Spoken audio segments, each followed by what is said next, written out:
14 अप्रैल 1891 मध्य प्रदेश का मऊ छावनी। एक सूबेदार मेजर के घर 14वीं संतान के रूप में जन्मा एक बच्चा। उस दिन किसी ने नहीं सोचा था कि यह बच्चा एक दिन पूरे भारत का संविधान लिखेगा, देश का पहला कानून मंत्री बनेगा और लाखों वंचितों की आवाज बनेगा। यह कहानी है डॉक्टर भीमराव रामजी आंबेडकर की, जिन्हें प्यार से बाबा साहेब कहा जाता है, जिन्होंने अछूत कहलाने वाले समाज में जन्म लिया, लेकिन अपनी बुद्धि और संघर्ष से दुनिया के सबसे बड़े विद्वानों में गिनती कराई। 14 अप्रैल 2026 को भारत उनकी 135वीं जयंती मना रहा है। आज भी उनके विचार उतने ही प्रासंगिक हैं जितने उस समय थे। चलिए शुरू करते हैं यह अनोखा सफर डॉक्टर भीमराव आंबेडकर के जीवन की अनकही, अनसुनी और प्रेरणादायक कहानी। डॉक्टर भीमराव रामजी आंबेडकर का जन्म 14 अप्रैल 1891 को हुआ था। तारीख आज भी हर भारतीय के दिल में गहराई से दर्ज है। जन्म स्थान मध्य प्रदेश का मऊ छावनी, जिसे आज डॉक्टर आंबेडकर नगर के नाम से जाना जाता है। वह थे रामजी मालोजी सकपाल और भीमाबाई की 14वीं और अंतिम संतान। यह परिवार महाराष्ट्र के रत्नागिरी जिले के अंबावड़े गांव का रहने वाला था और महार जाति से आता था, उस समय जिसे अछूत समझा जाता था। बाबा साहेब के पिता रामजी सकपाल ब्रिटिश सेना में सूबेदार मेजर थे। कम उम्र में ही उनकी मां भीमाबाई का देहांत हो गया। वह सिर्फ 5 या 6 साल के थे जब यह दुख हुआ। बाबा साहेब ने जिस अस्पृश्यता का दंश झेला, उसे पढ़कर रूह कांप जाती है। स्कूल में उन्हें दूसरे बच्चों से अलग बैठना पड़ता था। कक्षा के अंदर नहीं बैठ सकते थे। पानी पीने की व्यवस्था तक अपमानजनक थी। कोई ऊंची जाति का व्यक्ति ही उन्हें ऊपर से पानी डाल सकता था। बाबा साहेब ने अपनी आत्मकथा वेटिंग फॉर ए वीजा में लिखा है, नो प्यून नो वाटर।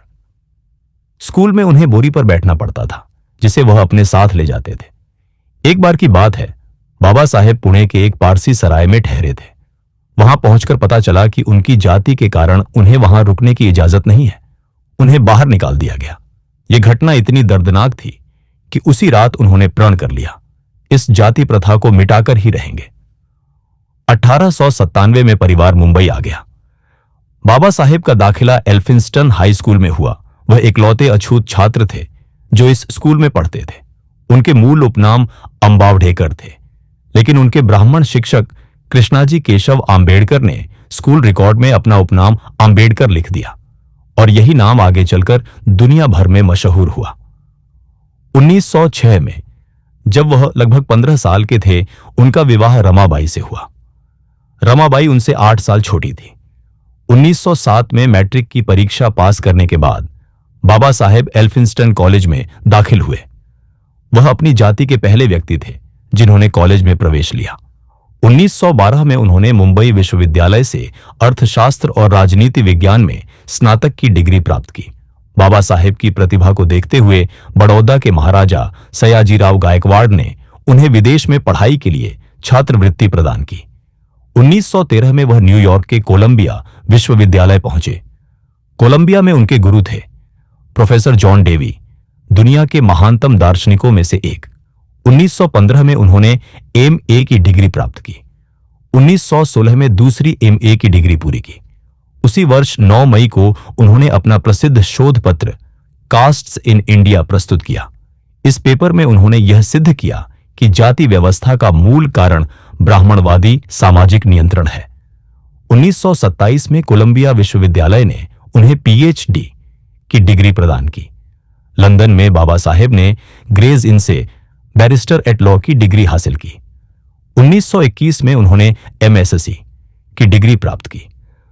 1923 में उन्होंने अपना महत्वपूर्ण शोध the problem of the rupee प्रस्तुत किया और डीएससी की डिग्री प्राप्त की। बाबा साहेब दुनिया के उन गिने चुने विद्वानों में से एक हैं जिन्होंने 2 अलग अलग देशों से डॉक्टरेट की डिग्री प्राप्त की। वह अर्थशास्त्र, राजनीति विज्ञान, कानून, समाजशास्त्र, दर्शन, इतिहास, मानव विज्ञान में असाधारण विद्वान थे। उन्हें बहुभाषाविद भी कहा जाता है। वह अंग्रेजी, हिंदी, मराठी, संस्कृत, बंगाली, गुजराती, फ्रेंच, जर्मन, पाली में पारंगत थे। 1917 में पढ़ाई पूरी करके बाबा साहेब भारत लौटे। उन्होंने महाराजा सयाजीराव के वचन के अनुसार बड़ौदा राज्य की सेवा शुरू की। लेकिन यहां उनके साथ फिर से वही हुआ जो स्कूल में होता था, भेदभाव। वह इस अपमान को सहन नहीं कर सके और उन्होंने नौकरी छोड़ दी। यहीं से उनके सामाजिक सुधारक के रूप में सक्रिय संघर्ष की शुरुआत हुई। 1920 में बाबा साहेब ने मराठी साप्ताहिक मूक नायक शुरू किया। 1924 में उन्होंने बहिष्कृत हितकारिणी सभा की स्थापना की। 1927 में उन्होंने एक और साप्ताहिक बहिष्कृत भारत शुरू किया।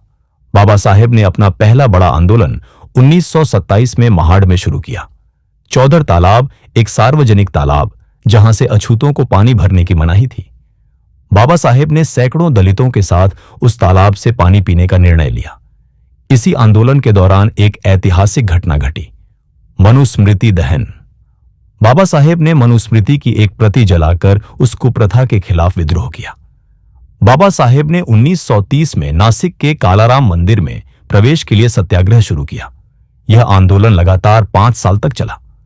बाबा साहेब ने ब्रिटिश सरकार द्वारा आयोजित तीनों गोलमेज सम्मेलनों में भाग लिया। बाबा साहेब ने दलितों के लिए पृथक निर्वाचन क्षेत्र की मांग की, लेकिन यहां एक बड़ा विवाद खड़ा हो गया। महात्मा गांधी पृथक निर्वाचन क्षेत्र के पक्ष में नहीं थे।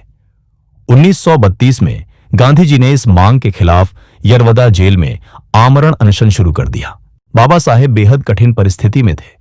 उनके लिए यह अस्मिता का सवाल था, लेकिन गांधी जी की जान बचाने के लिए बाबा साहेब ने समझौता कर लिया। सितंबर 1932 में पूना पैक्ट पर हस्ताक्षर हुए। बाबा साहेब मानते थे कि यह समझौता दलितों के हितों के खिलाफ है, लेकिन उन्होंने गांधी जी के प्राण बचाने के लिए यह कदम उठाया। 1935 में नासिक के येवला सम्मेलन में बाबा साहेब ने एक ऐतिहासिक घोषणा की, I was born in Hinduism but I will not die as a Hindu. 1936 में उन्होंने इंडिपेंडेंट लेबर पार्टी की स्थापना की। 1942 में बाबा साहेब वायसराय की कार्यकारिणी परिषद में श्रम मंत्री नियुक्त हुए। बाबा साहेब ने श्रम मंत्री के रूप में कई महत्वपूर्ण कदम उठाए। 8 घंटे का कार्य दिवस, महंगाई भत्ता, अवकाश लाभ, कर्मचारी बीमा, समान काम के लिए समान वेतन, न्यूनतम मजदूरी और रोजगार कार्यालय की स्थापना। 1947 में भारत को आजादी मिली। कांग्रेस सरकार ने बाबा साहेब को कानून मंत्री बनाने का फैसला किया। 29 अगस्त 1947 को संविधान सभा ने प्रारूप समिति का गठन किया और उसके अध्यक्ष बनाए गए डॉक्टर भीमराव आंबेडकर। बाबा साहेब ने इस समिति के अध्यक्ष के रूप में 2 वर्ष 18 माह 17 दिन में विश्व के सबसे बड़े लिखित संविधान का निर्माण किया। उन्होंने 60 देशों के संविधानों का गहन अध्ययन किया। बाबा साहेब ने संविधान में मौलिक अधिकार शामिल किए, अस्पृश्यता का उन्मूलन। संविधान ने अछूत प्रथा को पूरी तरह समाप्त घोषित कर दिया। समानता का अधिकार, कोई भी राज्य किसी भी नागरिक के साथ धर्म, जाति, लिंग के आधार पर भेदभाव नहीं करेगा। आरक्षण की व्यवस्था, अनुसूचित जातियों और जनजातियों के लिए सीटें आरक्षित की गईं। 26 नवंबर 1949 को संविधान सभा ने संविधान को अंगीकार किया। 26 जनवरी 1950 को भारत का संविधान लागू हुआ।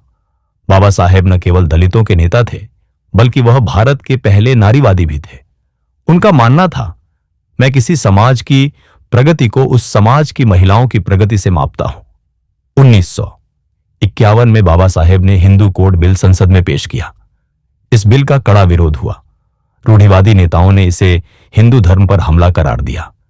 जब बिल को लगातार रोका गया तो बाबा साहेब ने अपने पद से इस्तीफा दे दिया। 14 अक्टूबर 1956, नागपुर, महाराष्ट्र। बाबा साहेब ने बौद्ध धर्म की दीक्षा ली। उनके साथ लगभग 5 लाख अनुयायियों ने भी धर्म परिवर्तन किया।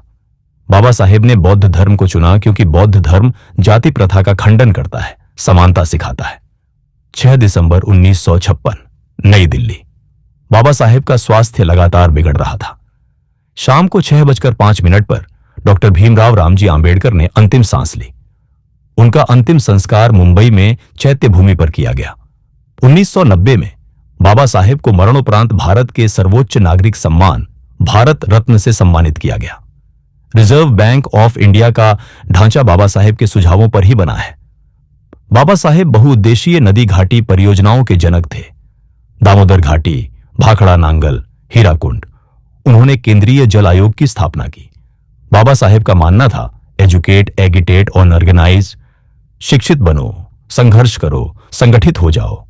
बाबा साहेब ने कहा था, शिक्षा सिंहनी का दूध है, जो भी इसे पीता है वह गर्जना करता है।